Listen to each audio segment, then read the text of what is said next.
মায়া লাগাইছে, তবলার ডায়া এখন বায়া জুটাইছে, করতে বিয়া ছাগল এখন গাইছে হইয়া পাগল, করতে বিয়া ছাগল এখন গাইছে হইয়া পাগল, হায় রে বিয়ে হলো কেনে। হায় রে বিয়ে হলো কেনে। এরকম মাস কমার্শিয়াল ছবি যেটা আনন্দ করার মতো, ইনফ্যাক্ট আমরা কেন, যারা সবাই অডিয়েন্সে থাকবো, সবাই মানে আমরা মোটামুটি সিনেমা থিয়েটারকে কনসার্ট বানাতে চাই। যে এই ছবিতে এটুকু বলতে পারি যে খাদান ফুল অন সেলিব্রেশন। হলে বসে ওসব ডায়লগ একটা করে শুনবে, সিটি মারবে, ওদিকে তোমার ভেতরে ইমোশনটা জাগবে, গান গাইবে, নাচবে, যা খুশি তাই।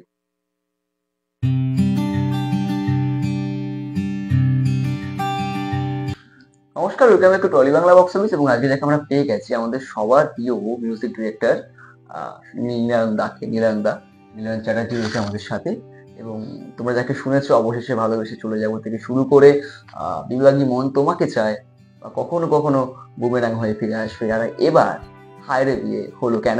ওয়েলকাম ব্যাক টু আমার চ্যানেল। কেমন আছো বলো? খুব ভালো আছি, তোমরা কেমন আছো? খুব ভালো আছি। আমাদের আগের পডকাস্টটা শুনেছি নাকি মানুষজন পছন্দ করেছে, তার জন্য অসংখ্য ধন্যবাদ। আপনারা এভাবে ভালোবাসা দেবেন, ভালো লাগে। খাদান চলছে এবং খাদানের গানের কাজ সবার থেকে শুরু হয়েছে।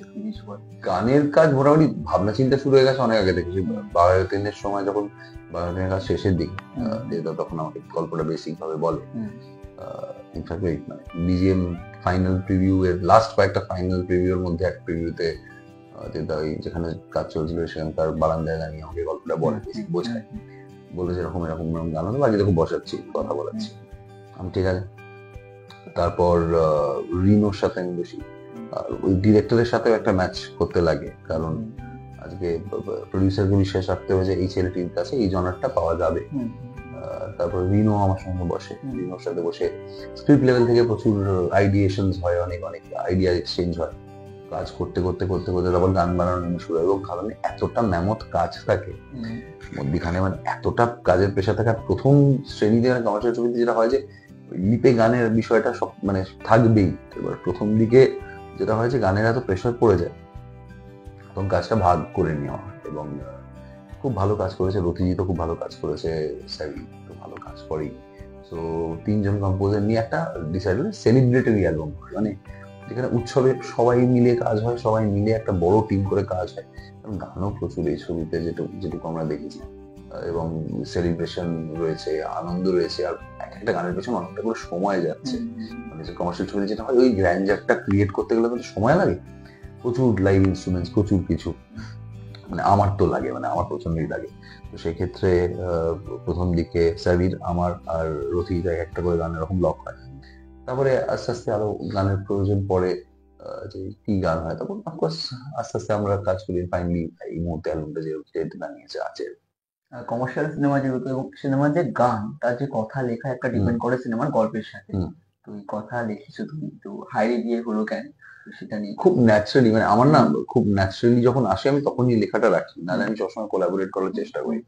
কেউ আমাকে লিখে, মানে ভালো কোনো রাইটারের কাছ থেকে লিখে আইডিয়া এসে, যখন আইডিয়া মেলে তখন কাজ করি, যখন আইডিয়া মেলে না কিছু করার থাকে না। যেহেতু আমার প্রসেসটা শুধু মিউজিক ডিরেকশন নয়, সং রাইটিংটাতে মানে আমার একসাথে জিনিসটা আসে খুব ইজি ভাবে। এবং খুব কনসিয়াসলি কটা জিনিস করি, যেটা হচ্ছে মানে আমি যেভাবে যেই মাইন্ড ফ্রেমে মুক্তি দাও লিখেছিলাম, বা আমি অবশেষে যেই মাইন্ড ফ্রেমে লিখেছিলাম, সেই একই চিন্তা ভাবনায় ওরকম মনস্থিতি নিয়ে আমি কিন্তু হায়রে বিয়েটা লিখতে পারবো না। হায়রে বিয়ের জন্য আমাকে ওই জায়গায় যেতে হবে, ওই লেভেলে নিজেকে নিয়ে যেতে হবে, তারপর আমি সেখানে লিখতে পারবো। প্রত্যেকটা জায়গায় যেরকম অভিনেতা অভিনেত্রীরা যারা চরিত্র একটা করে প্লে করেন, সেই চরিত্রটা বেঁচে ওঠা, মানে যাপন করার চেষ্টা করে। আমাদের ক্ষেত্রে যখন আমরা লিরিসিস্ট হিসেবে কাজ করি, বা মিউজিশিয়ান হিসেবে কাজ করি, মিউজিক ডিরেক্টর হিসেবে কাজ করি, প্রতিবারই আমাদেরকে ওইখানে ওই চরিত্রটা হতে হয়। ওই একটা চরিত্র কিন্তু আমরা প্রত্যেকটা ডিপার্টমেন্টের মানুষ হচ্ছে, তারপর গিয়ে সে কাজটা ওরকম হয়। তো হায়রে বিয়ে হলো কেনটা মানে খুব কঠিন প্রথমে আসছিল, খুব কমপ্লিকেটেড লিরিক্স আসছিল, একটু বেশি পান ইন্টেন্ট, একটু বেশি মজা, একটু ঘোরা, না এতটা না করে ইজি করব, সাধারণ মানুষ একবারে শুনে যেটা গাইতে পারবে, আনন্দ করতে পারবে, আমার কাছে সেটা। তাতে লোকে আমাকে যদি কেউ মনে করে যে এখানে আরেকটু অন্য একটু মজা দেওয়া যেতে পারত, ডাজন্ট ম্যাটার। আমার কাছে আমি যখন দেখছি যে একটা ইনকনফিডেন্ট মানুষ, যাকে দেখে মনে হচ্ছে যে একটু লাজুক, ইনকনফিডেন্ট বলবো না, লাজুক, সে হয়তো খুব একটা ভিডিও করে না, ছবি তোলে না নিজে, কিন্তু সেও যখন হায়রে বিয়েতে ক্যামেরাটা অন করে একটু মাথাটা এরকম দোলাচ্ছে, উনি হয়তো ভালো নাচেনও না, তার ডাজন্ট ম্যাটার, ওনার যে ইচ্ছে হয়েছে নাচ করার, এটা আমার কাছে বড় পাওনা। এটার জন্যই এটা এভাবে করা।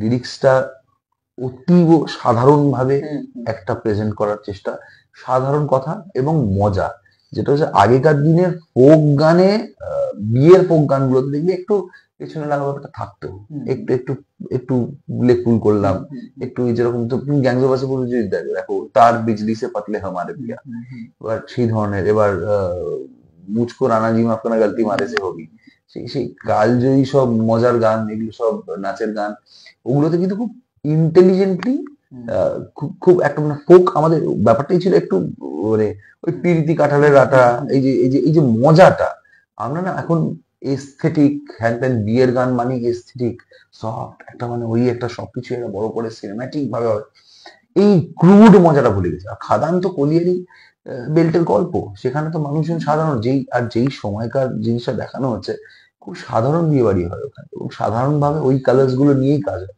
তো ওখানে ওই আনন্দটাই, সে লিরিক্স হোক, সুরে হোক, এটা আমার চ্যালেঞ্জ ছিল। খুব দেখো কঠিন, আমরা মিউজিক নিয়ে খুব এক্সপেরিমেন্ট করতেই পারি, মিউজিক নিয়ে আমরা খুব কঠিন ভাবে দেখাতেই পারি যে আমরা কি পারি। কঠিনটা হয়ে যায় নিজেকে আনলার্ন করে একটা ওই জায়গা আনা, যেখানে তুমিও সাধারণ মানুষের সঙ্গে মিশে গেছো, মানে যেটা তুমি লিখছো সেটা সেই মানুষও লিখতে পারে। ওই বলে না, অর্ডিনারি হওয়াটাই কিন্তু এক্সট্রাঅর্ডিনারি কোথাও গিয়ে, আমার মনে হয়। And সেটাই জানি না, মানে চেষ্টা করেছি, মানুষজন পছন্দ করছে, এটা দেখে আমি খুব টেনশনে ছিলাম, এত পছন্দ করছে সেটা নিয়ে আমি ভীষণ খুশি। তোমার গান মানে তুমি বলে প্রচুর ইনস্ট্রুমেন্ট থাকে, প্রচুর ইনস্ট্রুমেন্ট থাকে, যেমন খাদার নামে যেন খোল রয়েছে একেবারে, খোল, শ্রীখোল বাজানো রয়েছে, এবং খাদানে মানে আমার গানগুলোতে দীপেশ শর্মা বাজিয়েছেন। দীপেশ শর্মা হচ্ছেন ভারতবর্ষের one of the topmost percussion design করেন উনি, আর পারকাশনিস্ট। তো উনি রিদম সেকশনস ডিজাইন করেন। সাইরাট ছবিটার নাম নিশ্চয়ই শুনেছো, টাইগার জিন্দা হে ছবিটার নাম শুনেছো, এরকম নানা ছবিতে, প্রচুর ছবিতে ওনার কাজ আছে, মানে বহু ছবি, মানে বলতে বলতে লিস্ট এ হবে। তো দীপেশ শর্মা জিকে আমি এরকম গানগুলো পাঠাই যে আপনি যদি বাজান, বলে বহুত আচ্ছা है मेरे को बजाना है। তো আমার যে কটা গান আছে তো সেগুলো সব উনি বাজিয়েছেন এবং অসাধারণ কাজ করেছেন। আজকে হায়রে বিয়ে হলো কেন, যে গ্রুভটা যে বাজছে, এই যে পাঞ্চটা আসছে, উনি মানে লিটারালি কত রকম যে ইনস্ট্রুমেন্ট বাজিয়েছেন, দেশের নানা কোনার ইনস্ট্রুমেন্ট পারলে বাজিয়ে দিয়েছেন আর কি। সে মারাঠি পুনেরি ফ্লেভারটা হোক, বা তার সাথে যদি আমাদের ওই ফোক 6/8টা হবে না, খুব দারুণ কাজ করেছে। অ্যান্ড স্ট্রংলি আমি আমার ক্রেডিট আমার টিম যারা কাজ করেছেন, সে ডিফারেন্ট গানে ডিফারেন্ট, ঈশান রয়েছে, তারপরে গৌরব প্রীতিশ রয়েছে, অনেক অনেক লম্বা টিম কাজ করেছে, ভোকাল টিম লম্বা একটা কাজ করেছে। ভারতবর্ষ মানে বোম্বেতে ভোকাল আলাদা কয়ার হয়েছে, তারপর কলকাতায় একটা আলাদা সেশন হয়েছে, তো প্রচুর মানুষজন বাজিয়েছে। One of the best guitar players in India, Adil Rashid, আমাদের কলকাতার ছেলে, ও গিটার বাজিয়েছে। সো মানে বেস্ট মিউজিশিয়ানস নিয়ে কাজগুলো করা হয়েছে। এবং গানের যে থিমটার সঙ্গে গল্প অনেকটা যাকে বলে মিল রাখতেই হয়। যেমন মিউজিকটা হচ্ছে থেমে গেল, করতালটা বাজলো, ইসুদা বলছে জয় জয়। তো এই ধরনের ফোক ছোঁয়া তো রয়েছে। যেমন তুমি অন্য গানগুলো যদি বলি, বুমেরাঙে তুমি যখন লিখতে, কোনো ফোকের ছোঁয়াই ছিল এক প্রকার। হ্যাঁ, আমার আমি একটু ফোক আমার ভালো লাগে বেশি, মানে আমি সে তুমি দেখো, তুমি যদি দেখো কাছের মানুষ থেকে আর কি, কাছের মানুষের টাকা লাগে, ফোক ইনফ্লুয়েন্সড। তারপর তুমি যদি সজনী বলো দিলখুশের, তারপর তুমি যদি বাঘাযতীনও দেখো, মানে সব জায়গায় কোথাও গিয়ে আমরা একটা ফোক ইনফ্লুয়েন্স থেকে যাই, আমার ছোটবেলা থেকে আমার ভালো লাগে। কিন্তু ফোককেও যে কত নানা রকম ভাবে, এবং সাধারণ গান আগেকার দিনে, সুর আগেকার দিনের কথা বলতে প্রচুর ফোক ব্যবহার হতো, বড় বড় গুণী মানুষজন আমাদের পথ দেখেই গেছেন। তো ফোকটাকে যে কত ভাবে ব্যবহার করা যেতে পারে, এবং অনেক গান আছে যেগুলো তুমি শুনলে তোমার মনে হবে তো নর্মাল গান, কিন্তু খেয়াল করে তুমি যদি শুধু সুরটা দেখবে, প্রচন্ড কিন্তু ফোক ঘেঁষা, ফোকের ছোঁয়া রয়েছে। এবং ওই মেলোডি, ফোকের যে মেলোডিটা রয়েছে, যে ফ্লোটা রয়েছে, সেটা আমাকে খুব টানে। তো আমি একটু ফোক পছন্দ করি, সব জায়গায় একটু চেষ্টা করি যে যদি একটু ফোক জোনে যাওয়া যায়। খাদান, যেগুলো তুমি খাদান এ কাজ করছো, হ্যাঁ। তো খাদান নিয়ে তুমি কতটা এক্সাইটেড? গান তো তুমি মানুষ ভালোবাসা পাচ্ছে, প্রচুর পরিমাণে রিলস হচ্ছে। হুম। দীপ দাকে আমরা কিরকম দেখতে পাবো, তুমি যদি একটু বলো। আর দেবদাকে না মানে এতদিন বাদে সবাই যেরকম এক্সাইটেড, আমিও নাচতে দেখে হেভি এক্সাইটেড, হুম, মানে হুম, ভাবা যাচ্ছে না। লোকটা এতদিন ধরে তো নানা রকম চরিত্রে কাজ করলো, এবং প্রতিবার দেখি যে লোকটা কতটা পরিশ্রম করে। হুম, হুম, এই মানুষগুলো সুপারস্টার কোনো কারণে সুপারস্টার, হুম, এবং সেখানে এর কোথাও গিয়ে একটা দেবতার মাথায় আছে যে আহ, না কমার্শিয়াল ছবি আমি করতে চাই, চাই না তা নয়, কিন্তু কমার্শিয়াল ছবিটা না আজকের ডেটে দাঁড়িয়ে একটা এমন একটা থিন লাইন জোন হয়ে গেছে, যে লাইনের এই পার গেলেই ব্যাপারটা ট্রোল হয়ে যাবে, এই আর ওই পার গেলে ব্যাপারটা ম্যাসিভ হয়ে যাবে। তো ওই লাইনটা বুঝে যে কোন গল্পের উপর কাজ করা যাবে, কোন গল্প নিয়ে আমরা কমার্শিয়াল করতে পারি, এবং সেখানে নাচ গান হলেও আমরা কিভাবে কি করতে পারি। আজকে নাচ গানের নামে তো যা ইচ্ছে তাই করার, মানে না, আমি পারবো না করতে, না, না, অনেস্টলি আমি পারবো না, দেবদা শিওর পছন্দ করে না। তো সবকিছুর মধ্যে একটা শালীনতা দরকার, স্মার্টনেস লাগবে। মডার্ন ডে কমার্শিয়াল মিউজিকটা, মানে যে কোনো কমার্শিয়াল মিউজিক আমরা মনে করি এখন যে নিউ কমার্শিয়াল যে জোনের সিনেমাটা হচ্ছে, যে তার মধ্যে লার্জার দ্যান লাইফ বিষয়টাও রয়েছে, সেলিব্রেশন রয়েছে, টেকনিক্যাল খুব বিষয় রয়েছে। কিন্তু আজকে টেকনিক্যালি তুমি কালার গ্রেডিং বলো বা শুট বলো, যত তুমি আমরা দক্ষিণী ছবির কথা বলি বা আমরা ইন জেনারেল যদি কথা বলি, টেকনিক্যালি কতটা অ্যাডভান্স হয়ে গেছি বলতো। টিপিক্যাল টিপিক্যাল কিন্তু কমার্শিয়াল ছবি আগের মতন হয় না, আগের মতন হলেই কিন্তু আমরা কিন্তু পিছিয়ে যাচ্ছি, পিছিয়ে যাচ্ছে। অ্যাডভান্স লেভেলে যেতে হবে। তো আজকে মার্ভেলের চেয়ে বড় কমার্শিয়াল ছবির এক্সাম্পল না, কি নেই? ঠিক আছে, সুপার হিরো ছবি কমার্শিয়াল ছবি, খালি ওদের ওখানে তো গান বাজনা নাচ গানটা ওরকম ভাবে হয় না, আমাদের এখানে ওই সেলিব্রেশনটা থাকে, হয়। কারণ আমাদের কালচারে ওটা হ্যাঁ, আছে। তো সেইখানে দাঁড়িয়ে দেবদা যখন ডিসাইড করেছে খাদানটা করবে, আর যখন গল্পটা আমি শুনেছি, হুম, যখন বিষয়টা চলছে, বিভৎস এক্সাইটমেন্ট হয়েছে আমাদের। হুম, ফাইনালি এতদিন বাদে লিপে গান থাকবে, নাচবে। মানে আমি যবে থেকে দেবদার সাথে কাজ করতে শুরু করেছি, হুম, তখন ওই টিপিক্যাল লিপে গানটা মানে একটা হয়তো তুই বলবো না তুমি যে ছিল, বাট ঠিক আছে, মানে ওটা একটা তার একটা কলেজ, একটা চিল ভাইব জোন, একটা খুব একটা স্মার্ট একটা জোনের গান। কিন্তু এই যে নাচটা, এটা দেবদাকে তো নাচতে আমরা সবাই দেখে দেখেছি, লোকটা যে একটা একটা অরা আছে, নাচলে একটা ভালো লাগে দেখতে। তো আমার কাছে দিস ইজ ভেরি ভেরি একটা চ্যালেঞ্জিং, একটা খুব বা খুব সেন্টিমেন্টাল, বা একটা বলতে পারো যে একটা ভীষণ ভীষণ একটা ভেতর থেকে একটা এক্সাইট করার মতন একটা সিচুয়েশন যেখানে হচ্ছে। মানে সে শুধু অফকোর্স কমার্শিয়াল ছিল, বুমারাং থেকে যখন দেখেছি, বুমারাং অন্যরকম ছবি ছিল, সেখানে জিন্দা নাচছে লিপে গান নিয়ে। মানে আমার কাছে আমার খুব ভালো লাগে লিপে নাচের গান তৈরি করতে, আর যত আলাদা রকম করতে পারবো তত আমার মজা। তোমার প্রত্যেকটা গানের মধ্যে একটা আলাদা করে ভ্যারিয়েশন রয়েছে, কাজ করে। আবার একটু অন্যরকম না করলে মানে আমি মনে করি যে আমি কেন করবো, মানে সেটাই। আমার যদি আজকে আমার কাজ যদি আর বাকি পাঁচজনের মতন হয়, মানে আমি বলছি না সেটা ভালো বা খারাপের কথা যাচ্ছি না, আমার থেকে সবাই ভালো আমি মনে করি না, আমি সবার থেকে খারাপ আমি নিজেকে সবসময় সেটা মনে করি, কিন্তু আমি আলাদা, আমি আমার মতো, এবং আমি পারবো না অন্য কারোর মতো। চেষ্টা করলে ডাহা ফেল করবো, পারবোই না। মানে ইনফ্যাক্ট হতো যে ছোটবেলা থেকে অদ্ভুত ভাবে হতো, জেনারেল কোয়েশ্চেন গুলো পরীক্ষার পেপারে সবাই যেটা পারে সবাই সেটা পারে, কিন্তু অদ্ভুত ভাবে ম্যাক্সিমাম লোকে যেই প্রশ্নটা ছাড়তো সেটা আমি পারতাম, আর আমি যেগুলো ছাড়তাম সেটা বাকিরা ঠিক করে এসছে। তো কখনোই না ওই মিল, মানে এটা এটা প্যারিডির আসেনি যে কেন এরকম হয়, কেন আমার সঙ্গে আলাদা আলাদাটা কেন মানে মাথাটা কাজ করছে। কিন্তু আমার এটা ছাড়া হবে না। মানে আমি কোনো গান যখন ছোটবেলা থেকে যদি কোনো পছন্দের গানও কভার করতাম, খুব বকুনি খেতাম, সুরটা এরম না, সুরটা একটু এরম ভাবে, কিন্তু আমি আমার মতন করে গাইছি, আমি আমার মতন করে আপন করে গাইছি। পরবর্তীকালে ব্যান্ডে সেই কভার গুলো করতাম, নিজের মতন করে করতাম, লোকে হেভি পছন্দ করতো। হ্যাঁ, লোকে বলতো এই তো নতুন ভার্সন শুনতে পাচ্ছি। কিন্তু সেম জিনিসই যদি কোনো ধরো আজকে যদি কেউ সিরিয়াস, যারা কভার মিউজিকটা নিয়ে খুব সিরিয়াস কাজ করে, যারা সুর প্রত্যেকটা এরকম তুলে তুলে, আমার কাছে ইন্টারপ্রিটেশনটা বেশি ইম্পর্টেন্ট, যে আমি এটাকে আমার মতন ইন্টারপ্রেট করলাম। That is the form of art I believe. এবার সেই জন্য আজকে যদি কেউ নাচের গান বলে, ওই নাচের গানের মধ্যেও আমি কি আলাদা করতে পারি এবং আমি কি কন্ট্রিবিউট করতে পারি, সেটা আমার কাছে সবসময় একটা এক্সপেরিমেন্টের জায়গা। খাদানি দুটো গান তো আমরা শুনে নিয়ে চলেন, আর কটা গান রয়েছে? এটা তো বলা যাবে না, এটা তো বললে কেলেঙ্কারি হয়ে যাবে। তবে এটুকু বলতে পারি, একাধিক গান রয়েছে, এবং রাজা রাজা সাইভির কম্পোজিশন আমার খুব ভালো লেগেছে। সাইভির সাথে আমার, আমারও খুব ভালো লেগেছে। মানে সাইভির কম্পোজিশন মানে মানে সাইভির সাথে মানে আমরা বয়সে করে ডিফারেন্স নেই, কিন্তু এই হয় না একটা সময় ছোটবেলা থেকে প্রায় আমাদের বন্ধুত্ব। তো ও একটা ব্যান্ডে বাজাতো, আমিও আরেকটা ব্যান্ডে বাজাতাম। তো তো আমি প্রথম থেকে ভাবতাম হয়তো আমার থেকে বয়স খুব একটা বড়, একটু বড়, 2 বছর সামান্য, কিন্তু বন্ধুই আমরা, কিন্তু সেই দাদার বলার অভ্যাসটা রয়ে গেছে। আর এখন আমি দাদা এটা বলি আর কি। মানে আমার ছেলেটা খুব ভালো লাগে, কারণ খুব ভালো কম্পোজার এবং খুব ভালো ছেলে। তো আমি তো বলে দিয়েছি, মানে আমি সব কম্পোজারদের বলে দিয়েছি, এই যে কোলাবোরেটিভ কাজ, মানে আমি তো এখন অব্দি যা করেছি খুব এক্সক্লুসিভ কাজ করেছি, সব ছবি মানে আমি একাই দায়িত্ব নিয়েছি। But এই যে মেলাটা বসেছে না, আমি বলবো যে, আমি বললাম যে শোনো, তোমার রাজা রাজা আমি গাইবো এখানে স্টেজে উঠে, ঠিক আছে? এবার রথীতের গানটাও একসাথে গাইবো, যদি যদি রথীত গাইতে দেয় সেটা আলাদা কথা। তবে তবে আমার সাইজের মধ্যে এটা হয়ে গেছে, এবং সবাই মিলে আমরা সবাই সবারটা গাইবো এবং আনন্দ করব, এটাই হচ্ছে সেলিব্রেশন। আসলে মানে একটা এরকম মাস কমার্শিয়াল ছবি যেটা আনন্দ করার মতো। ইনফ্যাক্ট আমরা কেন, যারা সবাই অডিয়েন্সে থাকবো, সবাই মানে আমরা মোটামুটি সিনেমা থিয়েটারকে কনসার্ট বানাতে চাই। যে এই ছবিতে এইটুকু বলতে পারি যে খাদান ফুল অন সেলিব্রেশন। হলে বসে ওসব ডায়লগ একটা করে শুনবে, সিটি মারবে, ওদিকে তোমার ভেতরে ইমোশনটা জাগবে, গান গাইবে, নাচবে, যা খুশি তাই করো। মানে মাল্টিপ্লেক্স কেও বুঝিয়ে দাও যে এটা সিঙ্গেল স্ক্রিনের দেশ, এটা দরকার।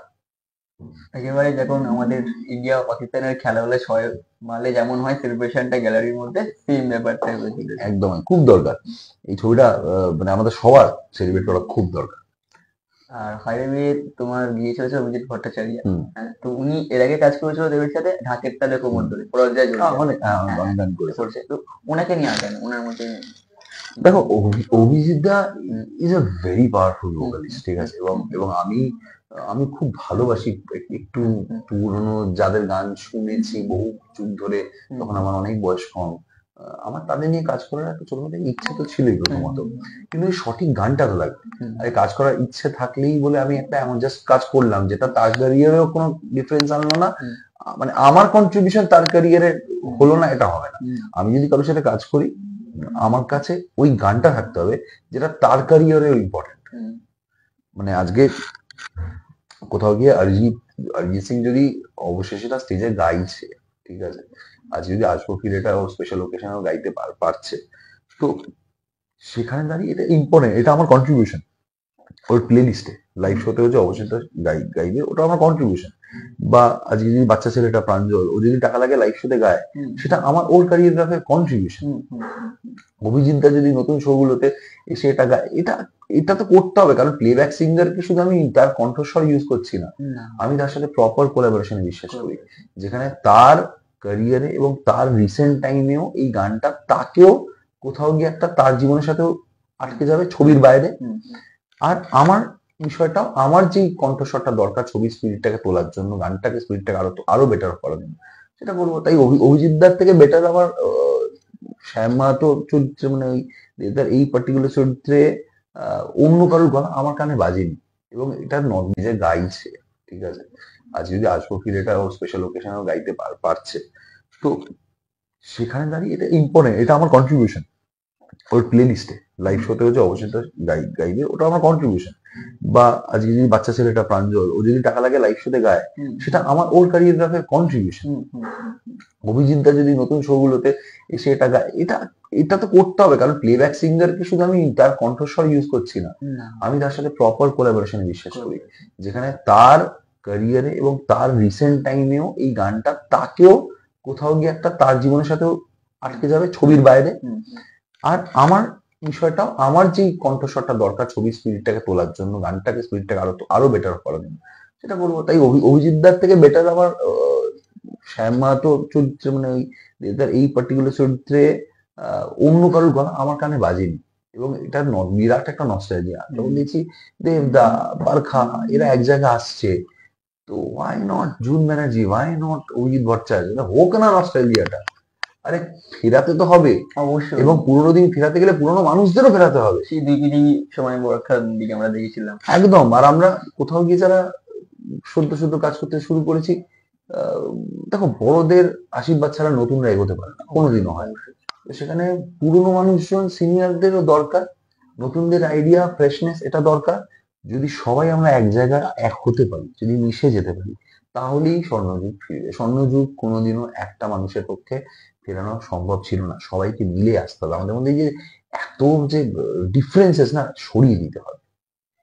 আমার তো মনে হয় যে সবাইকে আগের মতন সিনেমা আনন্দ করতে হবে, সবাইকে আগের মতন মানে গান এনজয় করতে হবে। আজকে তুমি যদি ভাবো যে সবাই যদি রান্না করতে শুরু করে, সবাই রান্না করে একে অপরকে বলে যে তোর থেকে আমার রান্না ভালো, আমার থেকে তোর রান্না ভালো, তাহলে খাবেটাকে খেয়ে আনন্দটাকে কে বলবে যে আনন্দ? এত না ভেবে খাবারের তেল কম, নুন কম, হ্যান কম, ত্যান কম, ছোটবেলা থেকে তো আনন্দে খাবার খেয়েছি, মা ভালোবেসে বেঁধেছে, মাকে তো জাজ করিনি আমরা। কোনো বন্ধু বান্ধব কোথাও গিয়ে কেউ গান শুনিয়েছে তাকে জাজ করিনি আমরা। কোনো সিনেমা দেখার পর গিয়ে সিনেমার না স্টোরি টেলিং স্ক্রিন কবে শিখলে? এই তো কদিন হলো শিখলে এই শব্দগুলো। তোমার ক্যারিয়ার, তোমার প্রফেশনের যে জিনিসগুলো রয়েছে, আমি হ্যাঁ যে দেখছো আমাকে তাকে বলছি, তোমার প্রফেশনের টেকনিক্যালিটিস যদি বাকি ইন্ডাস্ট্রির লোকজন জেনে তোমাকে শেখাতে যায় বা তোমাকে যদি বলতে যায় তুমি ঠিক করছো না, কি দরকার? তোমার এন্ড প্রোডাক্ট যেটা সমাজের কাজে লাগে সেটা সবাই এনজয় করলেই হলো। শিল্পীদের এন্ড প্রোডাক্ট তোমরা এনজয় করলেই হলো। সবাই ক্রিটিক্যাল না হয়ে গিয়ে একটু আনন্দ করি না, একে অপরের জন্য যেই কন্ট্রিবিউশনটা করছি সেটাকে আপন করি, গ্রহণ করি, আবার ফিরে যাবো ভালো দিকে। আমরা জানি লাইফে সবাই খুব অনেক রকম দিকে চাপে থাকি, তো প্রচুর রকম জিনিস নিয়ে আমরা থাকি, তো তো অনেক সময় আমরা বুঝতে পারি না যে কোথায় ব্যাপারটাকে এই ভেতরের যে বিষয়টাকে চ্যানেলাইজ কোথায় করবো। সোশ্যাল মিডিয়াতে কমেন্ট সেকশনে ঢেলে দিই, আর রাস্তায় যখন গাড়ি চালাই তখন ঢালি, দেখেছি যত রাগ কেন? অনেক উপায় আছে। বিরাট রাগ থাকলে চুপচাপ গান শোনো, নানা রকম গান শোনো, নানা রকম গান শোনো, গান জাজ করো না, জাস্ট শোনো। সিনেমা জাজ করো না, জাস্ট পরপর সিনেমা দেখো, ভুলে যাও। শুধু সেটাই টেকনিক্যালিটিজে সেটাতেই ঢোকো যেটা তোমার ফিল্ড, তুমি নিজের কাজেও ভালো হবে এবং বাকি জিনিসগুলো জাস্ট এনজয় করবে, ভালো থাকবে। আর খাদানে তোমার গলায় শুনতে চাই এই গানটাই, যেটা মানে অবশ্যই। আচ্ছা, আর একটা মেনশন, এই গানে সুদীপ বলে ছেলেটি খুব ভালো গিয়েছে। আচ্ছা, নতুন ছেলে যে জিহুদার গলায় যাবে এটা রেখেছি, মানে ওটা যদি স্ক্র্যাচ গাইছিলাম আমার মিউজিক টিমেরই ছিল, স্ক্র্যাচটা গাইয়ে মানে আমি কেন কেউই ফেলতে পারিনি, এত সুন্দর ওকে যেরম যেরম গাইড করেছি এত সুন্দর গিয়ে দিয়েছে, ইভেন বেটার, কিছু বলার নেই। ওকে, সো বন্ধু আমার বিয়ের নামক মায়া লাগাইছে, তবলার ডায়া এখান বায়া জুটাইছে, করতে বিয়া ছাগল এখন গাইছে হইয়া পাগল, করতে বিয়া ছাগল এখন গাইছে হইয়া পাগল, হায়রে বিয়ে হলো কেনে, হায়রে বিয়ে হলো কেনে, টুকু টুকু টুক টুক টুক। আর এই টুকু টুকু পেছনে একটা মজার জিনিস বলে রাখছি, এই টুকু টুকুটা কিন্তু আমার মেয়ের গলা। আচ্ছা, হ্যাঁ, এবার এটা কোনো ইনস্ট্রুমেন্ট না, অনেক বলছে এটা কি ইনস্ট্রুমেন্ট? হ্যাঁ, এটা একটা কিন্তু ভোকাল ট্রিট করা জিনিস, মানে এটা মেয়েকে আমি হঠাৎ কি মনে হচ্ছিল একটা, আমি রিদমিক একটা প্যাটার্ন ভাবছিলাম, এটা এটা কি করা যায়, হঠাৎ মেয়ের দিকে তাকিয়ে বলে এই শোন তো, আমাকে মোবাইলে এটা রেকর্ড করে দিত, কি বলবো? বলে টুকু টুক টুকু টুক টুক টুক টুকু টুক টুকু টুক, বলে এত এত পারবো না আমি, যে না একটু ভেঙে ভেঙে কর, ভেঙে গেলে টুকু টুক টুকু টুক টুক টুক টুকু টুক টুকু টুক টুক টুক, এরকম করে 4-5 বার কয়েকবার বেশ কবার নিয়ে নিয়েছি, নিয়ে ওটাকে কি মেলোডি হবে, এই যে টুকু টুক টুকু টুক, এই মেলোডিটা পরে এক্সপেরিমেন্ট করে দেখা গেছে যে কোন মেলোডিটা ভালো লাগছে, আমি দেখলাম এই মেলোডিটা কম্পোজ করে দিলাম ভালো লাগছে, তখন এটা রাখা হয়েছে। আমার মেয়ে নিজে বলছে আমার গলা এরকম নয়, এটা আমার গলা নয়, আমি বলছি হ্যাঁ এটা তোরই গলা। বাট এরকম মজার এক্সপেরিমেন্ট রয়েছে গান, প্রচুর রয়েছে। আর বর্তমান সময় আমরা দেখতে পাচ্ছি বেশ কিছু পুরোনো গান আমাদের সুপারহিট যে গানগুলো হয়ে গেছে, এগুলো গানের খুব বিচ্ছিরি ভাবে রিমেক বানানো হচ্ছে। তুমি শুনে থাকবে কোনো কোনো কানে লাগে মিউজিক বলতে, মনে হয় যে না এটা এইটাই গানটা রিমেক ভালো হয়, সেটা নিয়ে তুমি কি বলতে চাও? দেখো, প্রথমত হচ্ছে রিমেক, রিমেক কখন হয়? রিমেক হয় যখন মানুষের নতুন মিউজিকের ওপর ভরসা থাকে কম, মনে হয় যে পুরোনোটাই ভালো, ওটাই আরেকবার করে চালিয়ে। এটা সময়টাই এরকম, ঠিক আছে, অনেক রিমেক ভালো হয়, আমি দেখেছি প্রচুর রিমেক ভালো হয়, কিন্তু আমি রিমেকের থেকে অনেক বেশি অরিজিনাল নতুনে বিশ্বাসী। খারাপ ভালোটা পরের কথা, কিন্তু নতুন হওয়াটা, সৃষ্টি হওয়াটা খুব দরকার। নতুন সৃষ্টি না হলে সময়টাও এগোচ্ছে, আমরা এগোতে পারবো না। মাঝে মাঝে ফিরে দেখা ভালো, মাঝে মাঝে ফিরে দেখে সেটাকে ইন্টারপ্রেট করা ভালো। আমার আবার ইন্টারপ্রেটেড রিমেক খুব ভালো লাগে, যে ধরো যেটার মধ্যে পুরনো কোনো ক্যাচ লাইনটা রয়েছে কিন্তু তার সাথে বাকিটা অরিজিনাল, সেটা আমার খুব ভালো লাগে। That's an interesting take on that. But of course মানে আমি সবসময় অরিজিনাল বেশি ফেভার করি। সো ঠিক আছে, মানে সব নিয়েই থাকতে হবে সবাই। কিছু মানুষ রিমেকটাই ভালো পারে, কিছু মানুষ অ্যারেঞ্জমেন্টটাই ভালো পারে। কম্পোজিংটা একটা ডিফারেন্ট থিং। মানে আজকে সব মিউজিক ডিরেক্টরই সং রাইটার নয়, সব সং রাইটারই পিওর লিরিসিস্ট নয়, সবার নিজের জনর রয়েছে। সবটাই ডিপেন্ড করছে। এবার কিছু মানুষ যদি মনে করে যে না তারা রিমেক করেই ভালো কাজ করে এবং তাদের মতন রিমেক অন্য কেউ করতে পারে না, that's brilliant, that's a separate talent. আর কিছু মানুষ অরিজিনাল গানটাই ভালো করতে পারে, তারা রিমেক করে ভালো পারে না, সেটাও একটা ট্যালেন্ট। তোমার গানের মধ্যে এমন একটা সুর আছে যেটা মানুষের গুনগুন করতে ইচ্ছা করে। যেমন তুমি দেখছিলাম তুমি কনসার্টে গান করছিলে, একটা অডিয়েন্স থেকে গান আছে অবশেষে ভালোবেসে চলে যাও। যখন এই জিনিসগুলো ঘটে একজন শিল্পী হিসেবে কতটা প্রাপ্তি, কি বলবে? খুব ভালো লাগে মানে যখন তোমার গান আহ, সময়ের বাঁধন বা সিনেমার রিলিজের বাঁধন পেরিয়ে মানুষের সঙ্গে থেকে যায়, এর থেকে বেশি একটা শিল্পী আর কি চায়। মানে আমরা তো এটাই চাই যে গান থেকে যায়। মানে কেউ যদি আমাকে এখন বলে গান দারুণ হয়েছে গান, আমি বলবো, আমি তখন প্রত্যেকবার মনে মনে একটা কথাই বলি, সত্যি ভালো হয়েছে তো, 5 বছর গানটা থেকে যাক, 10 বছর থেকে যাক, তারপর নিজে মেনে নেবো যে গানটা ভালো বানিয়েছি। মানে আমি এখন নিজে বলতে পারবো না আমি ভালো গান বানিয়েছি কি বানাইনি।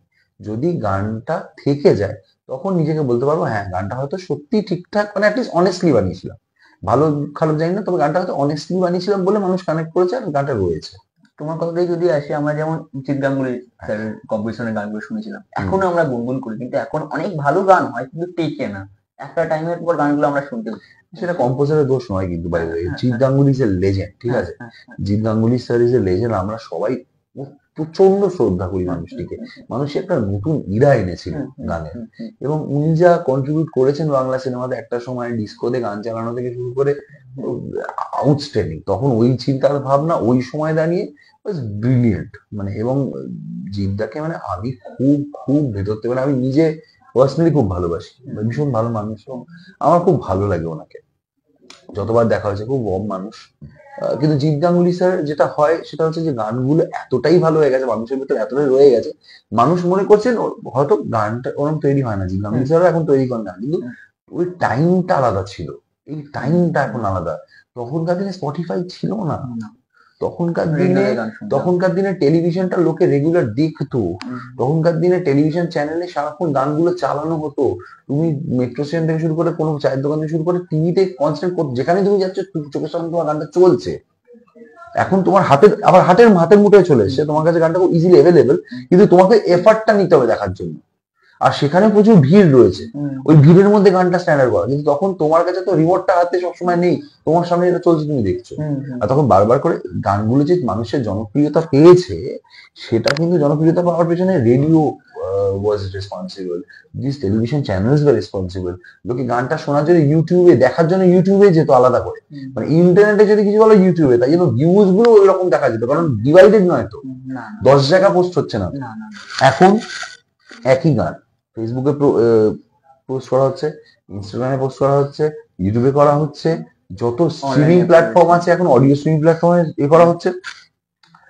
অনেক সময় পাল্টে গেছে, মানুষের ধৈর্য কমে গেছে, মানুষের আগের মতো সিম্পল নেই। মানুষ মোবাইলের মধ্যে ঢুকে এতটা ইজি হয়ে গেছে, মানে আমরা সোয়াইপ করে অন্য পেজে চলে যাই, আমাদের কাছে খাবার বাড়িতে চলে আসে। আগে আমাদের জীবনটা একদম অন্যরকম ছিল, আমাদের কাছে সব জিনিসের অ্যাকসেপ্টেন্স অন্যরকম ছিল। শুধু গান কেন, আমরা আমাদের বন্ধু বান্ধবের অনেক কিছু বেশি সহ্য তখন করতাম, আমরা আশেপাশের সম্পর্কগুলোকে রাখার জন্য অনেক কিছু মেনে নিতাম। এখন আমাদের কাছে ধৈর্যটা কম, তাই জন্য গান আমাদের ভেতরে গানটা ঢুকতে একটা পিয়ার্স করতে সময় নেয়, আর কিছু না। গান তখনও ভালো হয়েছে, গান আমি বিশ্বাস করি এখনো ভালো হয়। এখন কি ট্যালেন্টেড কম্পোজাররা নেই? অবশ্যই রয়েছে, প্রচুর মানুষের ভালো কাজ করছেন, করার চেষ্টা করছেন, এবং যারা রয়েছেন লেজেন্ড, তারা তো লেজেন্ডই থাকবেন, তাদের তো কোনো তাদের জায়গা এখানে কেউ নিতেই পারবে না, ভাবতেও পারবে না। কিন্তু নতুন মানুষ যারা জায়গা বানানোর চেষ্টা করছে, সেই সুযোগটা করার জন্য আমাদের একটু অ্যাকসেপ্ট, যতক্ষণ আমরা এরকম হাতটা খুললে না বলি এসো এসো, কেউ কি এসে তোমার গলায় তোমার জড়াতে পারবে না তো। হাতটা খুলতে হবে তো, হাতটা বাড়াতে হবে তো, তাহলে তো ফিউচারটা দেখতে পারবো, সবাই মিলে থাকতে পারবো, বড়রা ছোটরা সব মিলে তো পরিবার। বড়কে সরিয়ে ছোটরা এসে তো পরিবার নয়, কোনোদিন সেটা হতে পারে না, কেউ সুখী থাকতে পারে না করে। সবাই মিশতে হবে, হাতটা একটু খুলতে হবে। তুমি চিন্তার এই কাজ করছো ঘুরে নাই, আর কি কোনো প্ল্যানিং রয়েছে এখানে? হ্যাঁ মানে আমি জিদ্দার সাথে কাজ করতে আমার ভীষণ ভালো আমার এক্সপিরিয়েন্স, মানে বোমানাং আমার দারুণ এক্সপিরিয়েন্স। সুপারস্টার জিৎ আবার আলাদা ওরা, জাস্ট আলাদাই ওরা, ঠিক আছে। তো জিদ্দার সাথে আবার এখনো কোনো সেরকম কথা হয়নি, বাট অবশ্যই মানে আমি মুখিয়ে রয়েছি, যদি আবার কোন রকম কাজের সুযোগ আসে আমি করবো কাজ, why not. I would love to. মানে জিদ্দার সাথে কাজের মাধ্যমে যে গল্প করার এক্সপিরিয়েন্স, খুব ভালো গল্প করে মানুষটা, খুব সুন্দর গল্প করে। তোমার নেক্সট কনসার্ট কবে আসতে চলেছে? কনসার্ট আসছে, এবার আমি কম কনসার্ট করছি এখন, যেহেতু খাদানের গান নিয়ে সব নিয়ে আর কি একটু চলছে। কনসার্ট করবো, কনসার্ট আমি আস্তে আস্তে শুরু আমি বন্ধ করে দিয়েছিলাম আসলে, এই বছর থেকে আবার শুরু করলাম কনসার্ট লাইভ শোতে। প্রচুর মানুষ বললো তোমার গান যখন লোকে শুনতে চাইছে লাইভ শোটা কেন, আমি ঠিক আছে চলো, অনেক মানুষের, কেন আমরা কনসার্ট করা মানে যারা আর্টিস্ট ম্যানেজ করছে, যারা আমার সাথে ব্যান্ড মেম্বার আছে, সবার তো একটা ইনকাম, একটা পথ খোলে আমি যদি স্টেজে উঠি। তো সেখানে দাঁড়িয়ে আর মানুষজনের আনন্দ পাওয়া, আর আমার গান মানুষজনকে শোনানো, তাদের থেকে শোনা যে কোন গানটা তারা পছন্দ করছে, এটা আমার জন্য পাওনা। সেই ক্ষেত্রে দাঁড়িয়ে এই বছর বেশ কটা শো করলাম, বাইরে বাইরে শো করলাম, পুজোতে আরো শো আছে সামনে, বাট একটু একটু স্লো নিচ্ছি। খাদানটা আগে গানগুলো সব জমা দিয়ে দিই, যে কটা গান আছে আমার সব জমা দিয়ে দিই, তবে একটু ইজিলি করতে পারবো। দেবদের সাথে আর কি কোনো মুভির প্ল্যানিং চলছে? এখনো কিছু না, এখনো কিছু না। দেবদা মানে অফকোর্স মানে আমি জানি কিছু না কিছু জন্য একটা ওইটুকু বিশ্বাস অর্জন করতে পেরেছি, যেটা শুনছে কিছু কোনো না কিছু হলে দেবদা অন্তত একটা ফোন করে বলবে যে ট্রাই কর না, একটু দেখে দেখি না তোর ব্যাপারটা এই ছবির সাথে তুই আলাদা কিছু করতে পারছিস। দেবদা খুব ওপেন মাইন্ড, আমিও বলে রেখেছি হ্যাঁ কোনো অসুবিধা নেই, এবং আমার সবার সাথে, আমার সবাইকে এটা মানে বলবো, আমি কাজটা করতে ট্রাই করতে চাই এবং ট্রাই করে দেখতে চাই যে ছবির ভিজনের সাথে আমার ভিজন যাচ্ছে কিনা। যদি ম্যাচ করে যায় চলো একসাথে কাজ করি, যদি ম্যাচ না করে নো প্রবলেম, আপনার যাকে পছন্দ তাকে নিয়ে কাজ করি, কোনো অসুবিধা নেই। কিন্তু আমি সব রকম সাবজেক্ট ট্রাই করতে চাই, ক্ষতি নেই তো, করে তো দেখবো যে এটা পারবো এটা পারবো না, বা এটা এই মুহূর্তে আমি যেভাবে ভাবছি সেটা তারা সেভাবে ভাবছে না।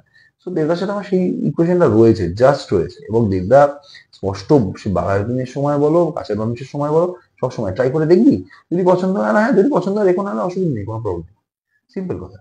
আর আমাদের সিনেমায় তোমাকে গান শুনতেই পাচ্ছি, তোমার নিজে থেকে আলাদা কম্পোজ করা গান কি তোমার কোনো চ্যানেল থেকে আসতে চলছে বা এরকম? হ্যাঁ আমার আমার আমার একটা ইউটিউব চ্যানেল আছে, খুব অ্যাক্টিভ নয় যদিও, খুব একটা অ্যাক্টিভ নয়। গত লাস্ট 3-4 বছর তো আমি শুধু ছবির জন্যই গান বানিয়ে গেছি, প্রচুর গান জমে আছে, ইন্ডিপেন্ডেন্ট কিছু গান জমে আছে।